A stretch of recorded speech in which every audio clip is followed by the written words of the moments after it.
Je fais cette vidéo pour me présenter. Je m'appelle Johanna et je tire les cartes sur YouTube dans un espace qui s'appelle Effet Miroir Tarot. Donc ça c'est la première chose. En fait c'est le cadre de mes tirages, c'est que ça ne vient pas en opposition avec ce que vous pensez de votre situation ou de votre problématique. Ça vient juste compléter, apporter un autre prisme à votre situation. L'idée c'est, moi j'ai ma subjectivité et je viens, grâce aux cartes qui sont elles objectives, je viens déployer un autre point de vue en fait sur votre situation ou sur votre problématique. Pourquoi ? Parce que quand on a la tête dans le guidon, c'est pas évident de prendre du recul en fait sur sa situation. Et l'idée c'est de permettre aux gens en fait d'être libres, d'être acteurs de leur vie, quoi, de ne pas subir la vie. Donc c'est pour ça que je l'appelle Effet Miroir Tarot, c'est que tout dans la vie, tout le temps, en fait, nous renvoie à des choses qu'on rayonne. Face à une problématique récurrente ou pas d'ailleurs, qu'importe, c'est essayer de sortir de son point de vue, de son schéma habituel pour se réapproprier ce qui se joue en fait pour nous individuellement. Ça c'est vraiment essentiel. Donc c'est ça que je voulais dire, c'est que je ne suis pas l'ange des gens, je ne suis pas un guide spirituel, je suis juste là pour apporter un autre prisme. Aider des cartes qui, elles, sont souvent messagères de plus grand que moi et de plus grand que les gens. Ce que je dis, en fait, c'est hyper important en fait, pour chacune des personnes qui me regardent de laisser résonner en elles ce qui est vrai de ce qui est faux. Moi, je ne peux pas vous prendre la main pour vous dire ah, ça c'est vrai, ça c'est faux. Ça, c'est chaque individu qui va pouvoir peser en lui en fait, ce qui est vrai et ce qui est faux. Donc déjà, c'est ça qui est important de savoir aussi, c'est que je fais des tirages collectifs, ce qui est vraiment très différent des tirages personnalisés. Où en tirage personnalisé, je suis face à la personne, je connais sa problématique et du coup on répond directement. On a un échange verbal de la personne à moi et de moi à la personne par rapport à ce qui se présente, quoi. Ici, dans un tirage collectif, dans ce que je propose, c'est super parce qu'il y a plusieurs choix, mais ça reste des tirages collectifs. Donc forcément, il y a des choses qui parlent à certains et pas à d'autres. Et c'est normal. Il y a vraiment un enjeu à pas forcer, en fait. Même si vous avez choisi une carte que vous avez senti que c'était celle-ci qui vous appelait, ou un symbole, ou un coquillage, selon les différentes propositions que je fais en début de tirage. Écoutez, je pense que c'est bien d'écouter l'entièreté du tirage, mais si vraiment ça ne vous parle pas, n'écoutez pas le tirage, ça n'a pas de sens, quoi. Soit il faut choisir une carte différente, une partie différente du tirage, soit il n'y a rien dans ce tirage qui vous correspond, quoi. Ça, je pense que c'est important de le savoir. Faut pas forcer, ça ne sert à rien.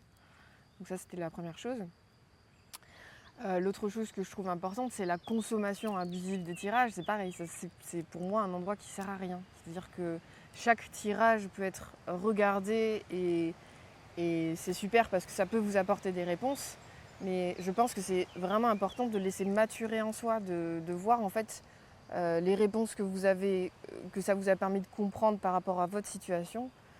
Si ça ne donne pas de lieu à des actes et des choses concrètes dans votre vie, ça ne sert à rien en fait.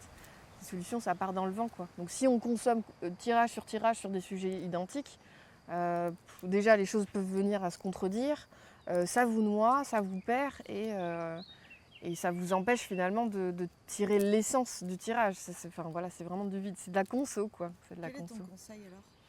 L'idéal, c'est d'écouter un tirage, de laisser passer quelques jours, de voir comment le mettre en forme dans la vie, de laisser le mûrir en soi. Après, moi, je trouve ça super, par exemple, de prendre des notes. Pas obligé pendant le tirage, mais moi, ce que je trouverais essentiel, c'est de prendre des notes sur après le tirage, pour voir vraiment ce qui reste, le jus, le nectar, la quintessence. Ce qui vous reste, c'est ça qui vous appartient. C'est ça qui a résonné en vous. Donc ça, c'est idéal. Voilà, prendre des notes sur ce qui reste dans votre mémoire, ça c'est super. Et puis pas consommer tirage sur tirage, quoi, dans l'idéal. Et puis après, chacun est grand et chacun fait ce qu'il veut. L'idée de ces tirages, en tout cas, c'est d'apporter un prisme différent sur une situation ou une problématique pour permettre à chaque personne de sortir un peu de son schéma habituel de pensée, quoi. L'idée, c'est avec un autre point de vue, ça permet d'avoir un recul. En fait, l'idéal, c'est... mon idée, en fait, avec cet espace YouTube, c'est vraiment d'aider les gens à être acteurs de leur vie, à cheminer vers la liberté. C'est un long chemin qui prend sûrement plusieurs vies d'ailleurs, mais cheminer vers, en fait, comment je prends chaque situation comme une source de nourriture pour me développer, me déployer, mieux me manifester, mieux me saisir, mieux comprendre qui je suis, ce qui se joue pour moi, et reprendre, en fait, pouvoir sur la situation, quoi. Donc c'est ça qui est intéressant avec la neutralité des événements, dont je parle souvent, en fait, pendant mes tirages. Pour moi, un événement, quand il advient, il est neutre. Donc il y a Tintin qui va vivre un événement de telle ou telle façon. La personne qui est à côté de Tintin, si elle vit le même événement, elle ne va pas le vivre de la même façon. Et c'est ça qui est beau, en fait, chaque individu vit les choses d'une façon différente et c'est pas anodin, en fait. Chaque événement, en fait, de la vie, de notre vie, chaque événement est neutre. Et que ce qui est important, c'est comment ça arrive chez nous. Qu'est-ce qu'on en fait, en fait? Est-ce que ça me fait ressentir une blessure d'abandon? Est-ce que ça me fait ressentir une rage qui fait que j'ai envie de me révolter contre cette situation? Est-ce que ça me fait ressentir de l'apathie et du coup j'arrive plus du tout à agir? Voilà, et ça, à chaque fois, chaque événement me permet de goûter qui je suis, en fait, dans ma personnalité, qui je suis en tant que personne, quoi. Et donc, plus on voit les événements de façon neutre et plus on se dit « Ah, chouette, un nouveau moyen de saisir qui je suis et de comment j'ai envie de mener ma vie », chaque événement m'amène à saisir qui je suis, à saisir comment j'ai envie de manifester ma vie, quelle personne j'ai envie d'être, en fait, dans ma vie de tous les jours, tu vois. Ça, c'est important. Et donc, la grande question, c'est pourquoi on a des événements qui sont vécus comme des épreuves ou vraiment des trucs qui font mal. C'est pour nous mettre à l'épreuve, en fait. Enfin, je sais pas comment dire. Si j'ai pas d'événements dans ma vie qui me poussent à me dépasser, je goûte pas cet endroit de ténacité, de persévérance. Je peux pas le goûter. En fait, la ténacité, la persévérance, ça vient pas comme ça. C'est bien parce que je mets à l'épreuve ma persévérance, que je la goûte, que je sais que c'est moi qui suis persévérante. Mais il faut que j'ai des épreuves dans la vie pour goûter cet endroit de persévérance. Ça marche que comme ça, quoi. Donc c'est pour ça que chaque événement, même difficile, me permet de mieux me saisir dans mon individualité, quoi. Pour moi, on a un libre arbitre infini, illimité, en fait. C'est nos croyances ou nos conditionnements qui font qu'on croit qu'on n'a pas de libre arbitre. Mais en vérité, on a tout le temps le choix. J'avais quelqu'un qui me disait, j'avais bien aimé cette conversation, il me disait que la vie c'était comme un Rubik's Cube, en fait. On lance le Rubik's Cube et oh merde, ça tombe sur la face jaune. Enfin non, d'ailleurs c'est la face rouge, mais bon, c'est... Oh merde, ça tombe sur la face rouge. Moi, je préférais faire la face jaune. Mais en fait, c'est pas un jeu de hasard, la vie. On peut choisir en permanence la façon dont on réagit aux choses. Et là, oui, ça demande un peu de travail, évidemment, pour se maîtriser, pour comprendre pourquoi je suis activée et pourquoi je génère une face rouge. Ça, c'est intéressant aussi. Mais voilà, l'idée, c'est d'essayer de tenir un peu mieux les rênes en s'acceptant davantage. Et pour moi, on est perfectible, mais c'est pas une notion de progrès dont je veux témoigner. C'est l'idée de... On a déjà tout en nous, en fait, pour être des êtres merveilleux. Et il y a vraiment un endroit mais juste goûtez-le, prenez-en conscience. Et tout événement nous permet davantage de prendre conscience, de davantage nous saisir en tant qu'individu. Je reviens un peu en arrière. Et donc j'ai envie d'en parler, cette idée de sortir de la culture judéo-chrétienne qui dit qu'on n'est pas bon et qu'il faut devenir bon. Pour moi, c'est pas exact. C'est-à-dire que je pense qu'il faut sortir, il faut s'émanciper de ça. Pour moi, on a tout pour être bon. Et justement, c'est comme si, en reprenant en fait pouvoir sur la façon dont on a envie de vivre notre vie ou la personne qu'on a envie de devenir, en fait, c'est comme si on goûtait tous les endroits de beauté et de bon de notre être, de bien de notre être. Quand je dis que chaque événement est neutre, en fait, le seul endroit de subjectivité quant au fait d'attirer tel ou tel événement, pourquoi on attire tel ou tel événement, c'est bien par nous, c'est par notre rayonnement, c'est parce que, je sais pas, tout à l'heure je parlais de persévérance, parce que j'ai envie de l'être que j'ai envie de devenir ou de manifester, que je ressens être moi, j'ai envie de goûter à cet endroit de persévérance, j'attire à moi une situation dans laquelle je vais pouvoir vivre, développer ma persévérance. Donc ça parle de libre arbitre et aussi ça parle de rayonnement qui m'est propre à moi. Je vais attirer une situation qui me permet de goûter à ça, qui me permet de mettre ma persévérance à l'œuvre. Et là, c'est ça qui est beau, c'est que la vie, Dieu, enfin voilà, après vous appelez ça comme vous souhaitez par rapport à votre système de croyance, c'est que pour moi, la vie, elle nous envoie exactement ce que l'on veut, en permanence. Et ça c'est pas facile. Parce qu'on ne se rend pas toujours compte de ce qu'on est en train de rayonner et de ce qu'on veut travailler. Et donc l'idée, en fait, c'est ça, c'est de mettre de plus en plus de clarté en fait, sur les choses qu'on attire à soi. Et c'est vrai que quand on a la tête dans le guidon, on se dit, mais purée, pourquoi j'attire ça